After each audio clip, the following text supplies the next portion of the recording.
बिहार देश का एक ऐसा राज्य है जहां ओबीसी राजनीति सबसे मुखर है। बीते 3 दशक से भी अधिक समय से इस राज्य का नेतृत्व ओबीसी के नेताओं के हाथ में है। इस ओबीसी राजनीति के सबसे मुखर चेहरा लालू प्रसाद यादव हैं, लेकिन लालू प्रसाद यादव और उनके बेटे तेजस्वी यादव बार बार संघ प्रमुख मोहन भागवत पर निशाना साधते हैं। एक दिन पहले भी तेजस्वी यादव ने अयोध्या में राम मंदिर निर्माण को भारत की सच्ची आज़ादी बताने संबंधी बयान के लिए राष्ट्रीय स्वयंसेवक संघ के प्रमुख मोहन भागवत की कड़ी आलोचना की थी। जहानाबाद जिले में पत्रकारों ने बिहार के पूर्व उप मुख्यमंत्री तेजस्वी यादव से मोहन भागवत की टिप्पणी के बारे में पूछा तो उन्होंने कहा कि भागवत देश की आज़ादी के लिए शहादत और कुर्बानी देने वालों का अपमान कर रहे हैं। वो जेल जाने वाले, फांसी पर चढ़ने वाले, अंग्रेजों का जुल्म सहने वाले गांधी जी, भगत सिंह, वीर कुंवर सिंह, रानी लक्ष्मीबाई का अपमान कर रहे हैं। उन्होंने आरोप लगाया कि आरएसएस और भाजपा का देश की आज़ादी में कोई योगदान नहीं था। वे तिरंगा भी नहीं फहराते थे। बाद में जब आलोचना हुई तब उन्होंने तिरंगा फहराना शुरू किया।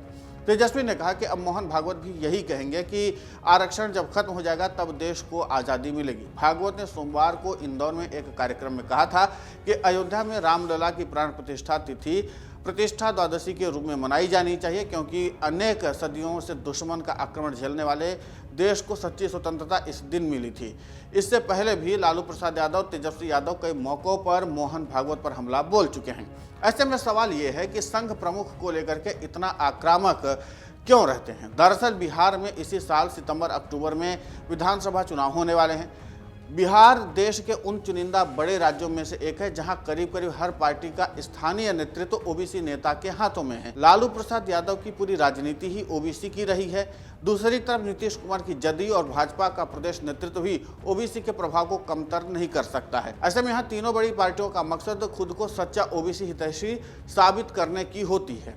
लालू प्रसाद यादव के पास एक सॉलिड वोट बैंक है, लेकिन उनकी पार्टी 5 से 10% वोटों की कमी से बीते लंबे समय से सत्ता से बाहर है, क्योंकि ओबीसी में यादव समुदाय को छोड़कर हर वर्ग बटा हुआ है। एक बड़ा प्रभावी वर्ग नीतीश की जेडीयू और भाजपा के साथ है।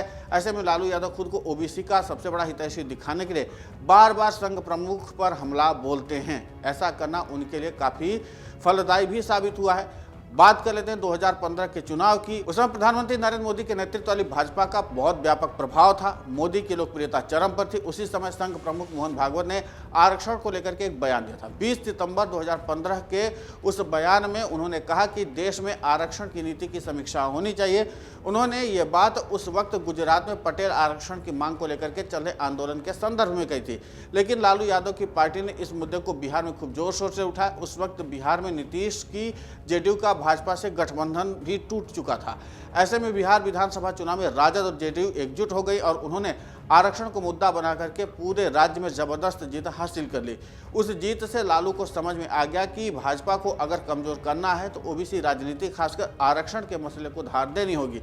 हालांकि इस बार आरजेडी के दलित और पिछड़े नेता चाहते हैं कि तेजस्वी यादव सवर्ण वोटों के लिए A to Z और बाप जैसे राजनीतिक समीकरण का प्रयोग करने के बजाय दलित, ओबीसी और पिछड़ों पर फोकस कर अपनी सियासी राह में आगे बढ़ जाएं। तेजस्वी यादव इस दिशा में अपने कदम आगे बढ़ा भी दिए हैं। आरजेडी ने 2024 के लोकसभा चुनाव में अपने कोटे की 23 सीटों में से सिर्फ 2 सीट पर सवर्ण समुदाय के प्रत्याशी को उतारा था।